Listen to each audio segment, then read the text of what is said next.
Vítám vás ve videu Setkání titánů. Mé jméno je Tomáš Lukavec a zabývám se budováním značek. Mí dva hosté toho mají spoustu společného. Jsou holohlaví, mrňaví, mají spoustu certifikátů a jsou špičkami v tom, co dělají. Jedna věc je ovšem odlišuje. Aleš Kalina se zabývá emocemi. Andy Vincent jde tvrdě po výsledcích. Vítejte ve videu, které vám změní život. Každý z nich dostane 10 těch nejdrsnějších otázek, které řeší každý z vás. Každý z nich dostane jenom 1 minutu času na to, aby vám je zodpověděl. Který z nich získá vaše srdce? Dívejte se dál.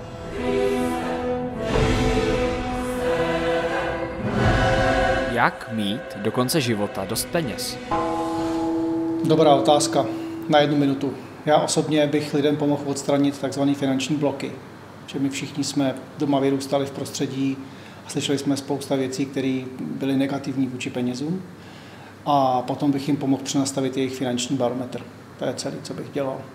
A pokud by to pokračovalo dál, tak bych je naučil určitě podnikat a nezůstávat v levně placených zaměstnáních. Neviem, že by teraz diváci veľmi radi počuli, že netreba urobiť nič, len sa ráno zobudiť a mať na účte veľké množstvo peňazí a ideálne naozaj len počas tej noci.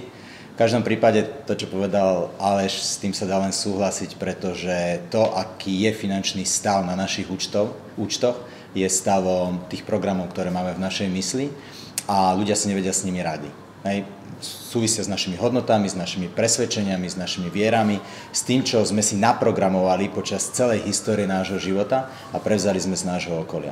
Čiže ako to zmeniť? Zmeniť to jednoducho zistiť reálny stav, to znamená, ako to v skutočnosti mám, čo si myslím o peniazoch, ako viem narábať s peniazmi, aká je moja finančná gramotnosť, zistiť tú realitu a potom si vydefinovať, kam sa vlastne chcem dostať. To znamená, že čo je môj cieľ, pretože pre niekoho môže byť cieľ zarábať 100 000 korún mesačne, pre niekoho to môže byť 1 000 000 korún mesačne, pre niekoho... Jak dosahovat důležitých výsledků? Je to veľmi individuálne, pretože pre každého je dôležité niečo iné a to úzko súvisí s tým, čo je pre nás v živote dôležité a to sú práve naše hodnoty. To je to, čomu veríme a tomu potom následne človek prispôsobuje život.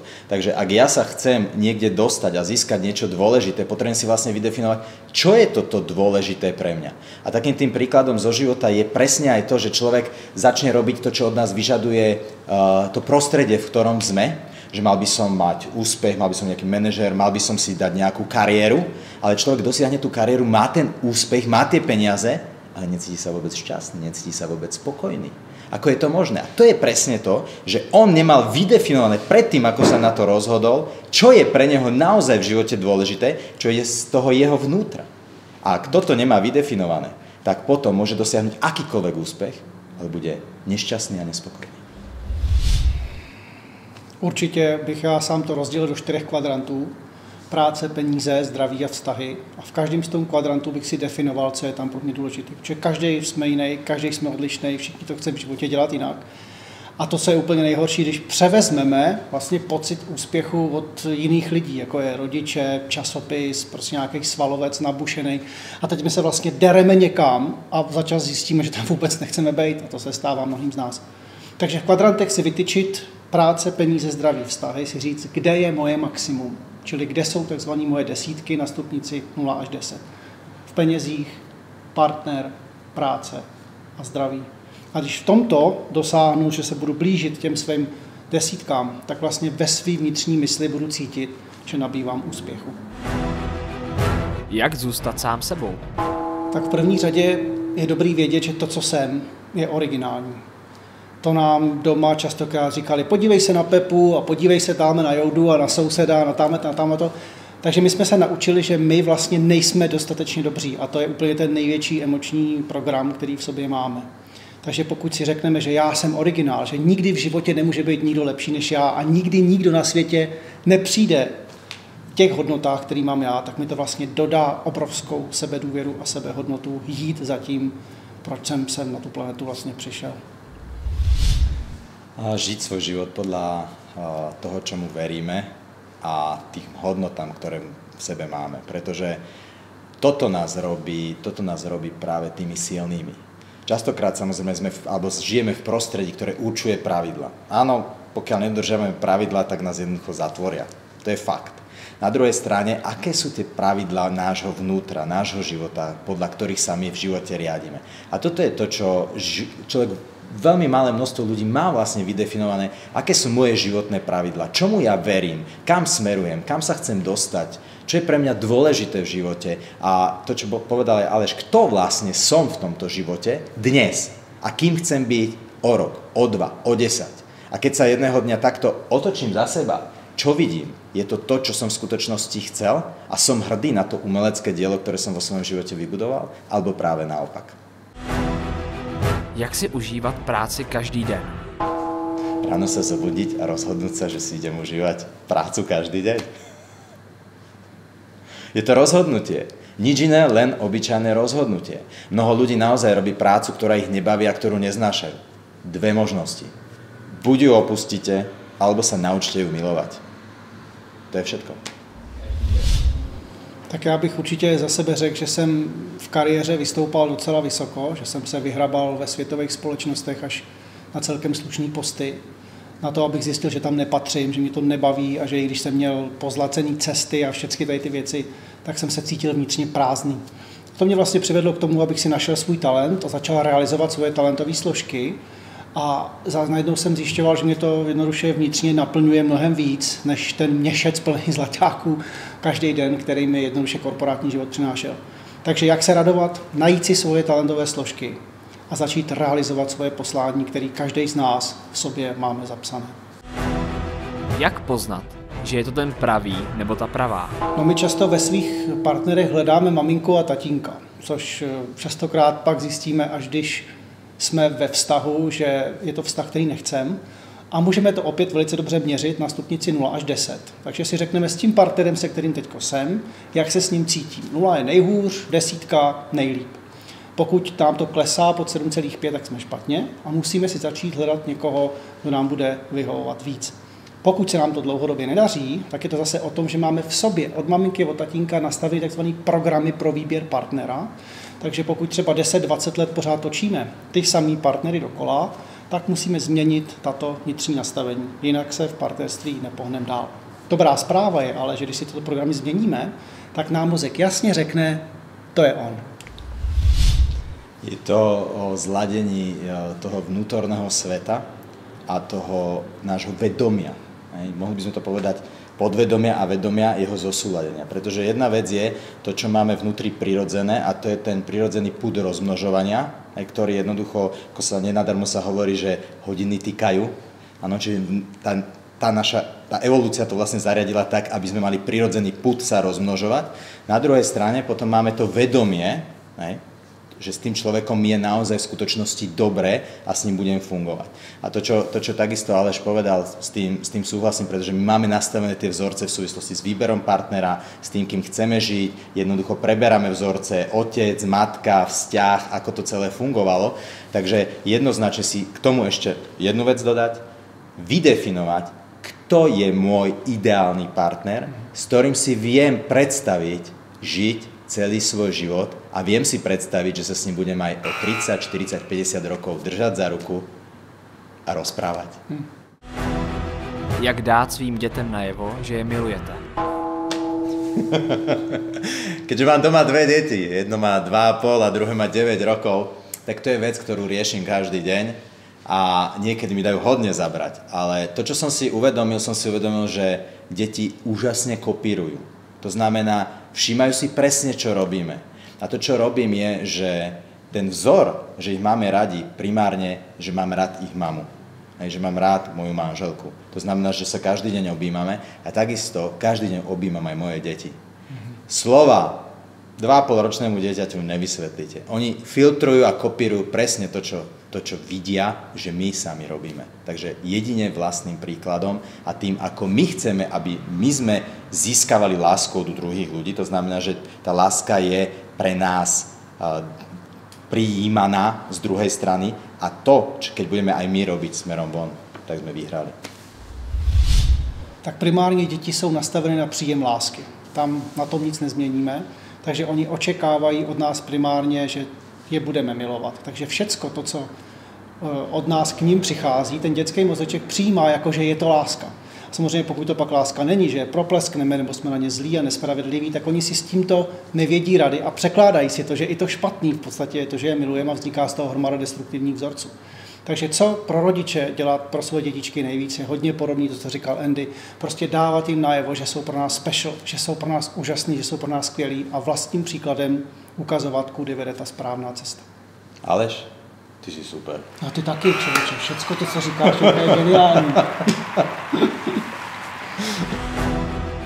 Jak se nestat levnou kopií? No na to je velice jednoduché pravidlo. Najít si svoje talentové složky a jít za nimi. Jednoduše vědět, že já jsem originál a že to, co cítím vůči své práci, je přesně tak, jak to má být. A ne koukat, tamhle ten to dělá takhle, tamhle ten to dělá takhle. A když si někdo velice moudře řekl, že konkurence neexistuje, že konkurenci si jednoduše vytváříme my ve svých vlastních myslích. Takže já bych řekl, ale víte co, buďte maximálně za všech okolností sami sebou. To, čo povedal Aleš, je super. Avšak pokiaľ by sme nekopírovali, tak nechodíme. Pokiaľ by sme nekopírovali, tak nevieme písať. Pokiaľ by sme nekopírovali, nevieme čítať a v podstate nevieme nič. Pokiaľ by Michelangelo nekopíroval, tak nemáme tie umelecké diela, ktoré jednoducho máme. Pretože proces učenia vychádza práve z toho, že kopírujeme najprv niečo, čo už existuje. A následne na to my si vytvárame svoju individualitu, svoju tú jedinečnosť. Lenže problémom je, to, čo bolo povedané, že mnoho ľudí má potom strach urobiť ten krok ďalej a vytvoriť zo seba tú svoju jedinečnosť. A to je ten problém. Přesně tak. Jak změnit svět?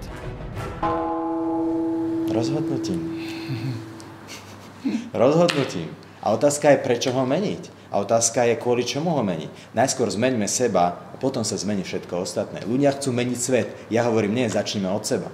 Zmeňme seba, zmeňme svoje rozmýšľanie, zmeňme svoje hodnoty. Vytvorme najskôr úžasný svet u seba, vo svojej rodine, vo svojom okolí, vo svojom meste, vo svojom štáte, v Európe a potom meňme svet.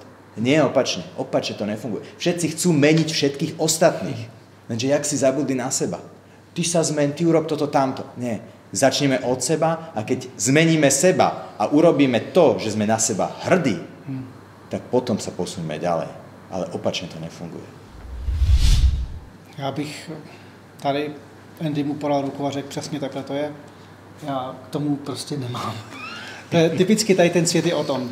To je lempl, to je blb, ten by to měl dělat takhle, ten soused je takovej, ale my si často neuvědomujeme, že oni nám ty lidi jenom odrážejí naší vlastní bídu a naše vlastní nedostatky. My bychom třeba ideálně chlapi, partnerka, že jdete do knajpy někam a tam ona. Ale nikdo nevidí, že ten partner zobrazuje jenom to, kde jsem já vevnitř emočně děravej. Takže Andy, to byla přesně ta odpověď, kterou bychom měli těm lidem. Nejdřív je zapotřebí začít u sebe. Tak. Bez seba to nejde. Jak mít krásné tělo? Tak určitě, jak mít krásné tělo. Já bych, kdo se tady tou otázkou zabývá, tak bych určitě doporučil se věnovat, trošičku se naučit něco o jídle, protože to, co nám současná společnost nabízí, je plný jedu a plný věcí, které opravdu k životu nepotřebujeme. Doporučil bych to, co sám dělám, že 5 hodin týdně se věnuju nějaké aerobní činnosti. Jednou týdně sauna a žádný stres. Protože když to vememe, tak mozek dokáže vyrobit látky silnější než je heroin. Takže když my se stresujeme, tak se do těla vyplavuje mnohem větší nepořádek než ze špatného jídla. Takže dát tyto věci hezky dohromady a nestresovat se. Túto otázku som si kladol dlhé roky pred tým, ako si mi ju položil. Keďže som vyštudoval aj fakultu telesnej výchovy a športu a trénoval som reálne ľudí v posilňovniach, tak ľudia za mnou chodili a chceli schudnúť, chceli si vybudovať vyšportované, mať krásne, nádherné telo. Ale stále mali len problém, pretože sa zaoberali tým zovňajškom. A na základe toho poznania som vytvoril aj tréning Telo ako dôkaz, kde jednoznačne práve začíname upratovať vnútrajšok. A keď si človek nastaví správne vnútro, tak zrazu zistí, že tá krása znútra ide smerom von. Aj na človeku, ktorý má možno nejaký tuk, je úplne niečo príťažlivé, o mnoho viac vzrušujúcejšie, ako na človeku, ktorý má túto vianočku, kockovaté brucho a jednoducho Je tam prázdno, keď sa na neho pozrie človek. A to je presne to, že začať od seba. A samozrejme už tie veci, ktoré všade v novinách, v časopisoch, na internete máme, jedlo, áno, prípravky a tak ďalej, to je fajn. Ale ak to neupracujeme najskôr dnu, tak to je krátkodobé. Jak říkat vše tak, aby nám ostatní rozuměli?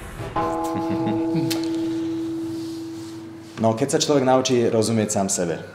To znamená, keď začne žiť autentický život a keď začne pomenovať veci správnymi slovami, to znamená, že začne dávať tie masky zo seba smerom von. Pretože to, čo sa deje, to, čo je ten častý problém, je, že my nevieme ani pomenovať tie pocity, ktoré v nás sú, správnymi slovami a dostať ich smerom von.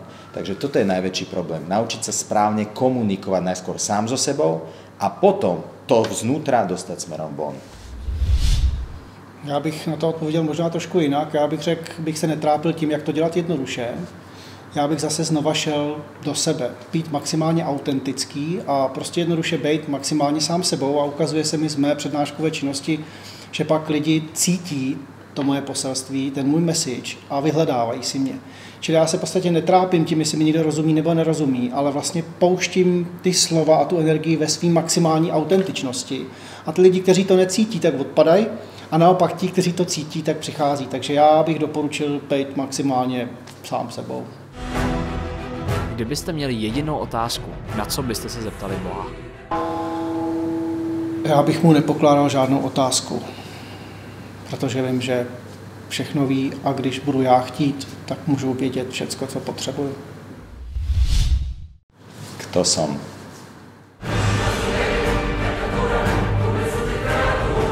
Na 10 nejdrsnějších otázek odpovídal Andy Vinson a Aleš Kalina.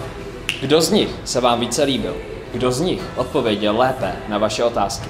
Napište mi dolů do komentářů.